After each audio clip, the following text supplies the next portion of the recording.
আসসালামু আলাইকুম। আমার এই গাড়িটা 1 বছর নেওয়া হয়েছে। এই 1 বছরের ভিতরে আমি 3 মাস প্রপারলি চালাইতে পারছি। মানে গাড়িটা খুব ভালো সার্ভিস দিছে 3 মাস। 3 মাস পর থেকে এই হিরো থ্রিলার 160 সিসি, মানে এই গাড়িটা যে কোন পাপের কারণে আমার যে এই গাড়িটা কেনা হয়েছিল আল্লাহ মাবুদি জানে। আমি এই গাড়িটা নিয়ে এতটা সাফার করতেছি। এই 1 বছরের যে সমস্যাগুলা আমি হিরো কোম্পানির যতই আছে সার্ভিস সেন্টার আছে সবাইকে বলতেছি, কিন্তু এই সমস্যাটা তারা ঠিক করে দিতে পারতেছে না। এখন আমি তাদেরকে জানানোর পরে তারা বলতেছে যে ঠিক আছে, দেখতেছি, এই করতেছি, সেই করতেছি, মানে বিভিন্ন ধরনের অজুহাত তারা দেখাইতেছে। আমি তাদের কথা শুনতেছি, বেশ ভালো কথা, কিন্তু তারা হচ্ছে কোনো মানে অরিজিনাল যে সলিউশনটা, এই সলিউশন তারা দিতে পারতেছে না। আমি গেলি এইটা চেঞ্জ করায়, ওইটা চেঞ্জ করায়, এই যে ফুয়েল পাম্প চেঞ্জ করাইতেছে, দেখেন এটা আরপিএম অটোমেটিকলি বাইরে যায়। গাড়ির টান ধরেন 170 70-80-র ভিতর 80 টান চলতেছে রানিং গাড়ি, হঠাৎ করে বন্ধ হয়ে যাইতেছে। এদেরকে সমস্যা নিয়ে গেলেই বলে যে সফটওয়্যারের সমস্যা, এই সমস্যা, তো তেল ঢোকান কোথা থেকে, তেলের সমস্যা হয়তোবা আপনি বুস্টার দেন, তারপর চেনের সমস্যা, বিভিন্ন সমস্যা দেখে বলতেছে যে গাড়ি ঠিক আছে, কোনো সমস্যা নিয়ে আসি। আবার 2 দিন পরে আবার সেই একই সমস্যা। এদের সমস্যাটা আমি বোঝাইতেই পারতেছি না। এরা গেলেই বলে আপনি কি সমস্যা বলেন, কোনটা সমস্যা হয়।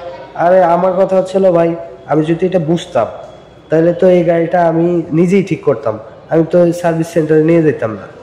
তো দয়া করে এই হিরো বাইক কেউ কিনবেন না, কারণ এই হিরো বাইক হচ্ছিল এমনি বাইক হিসেবে আমি যত 2-3 মাস চালাইছি, ভালোই, খারাপ না। এদের আমার যতটুকু ধারণা সার্ভিসের ইয়াগুলা খারাপ, আর এদের যে ইগুলা আছে মানে আপনার শোরুমগুলো আছে, এদের যে জঘন্য ব্যবহার, মানে মন চায় যে কি বলবো, এদেরকে ভিডিওর ভিতর তো কিছু বলা যায় না আসলে।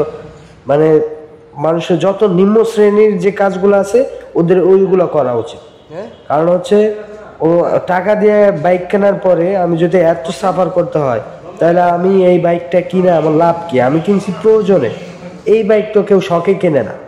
এটা আমি নিয়েছি প্রয়োজনে। আমার যেটা দরকার ছিল সেটা হচ্ছে গাড়িটা আমার অফিসিয়াল কাজে আমি ইউজ করব, তেল যাতে কম খায়, গাড়িটা মোটামুটি অল্প দামের ভিতরে এবিএস সব কিছু আছে।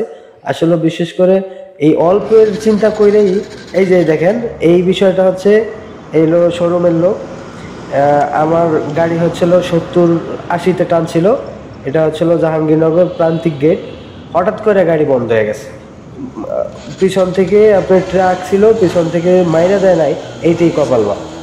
মানে এইটা ও আসছে, ওরে ফোন দিয়ে আনাইছি। এটা হচ্ছিল আমি এই গাড়িটা নিছি হচ্ছিল আপনার শ্রুতি মোটরস সাভার থেকে।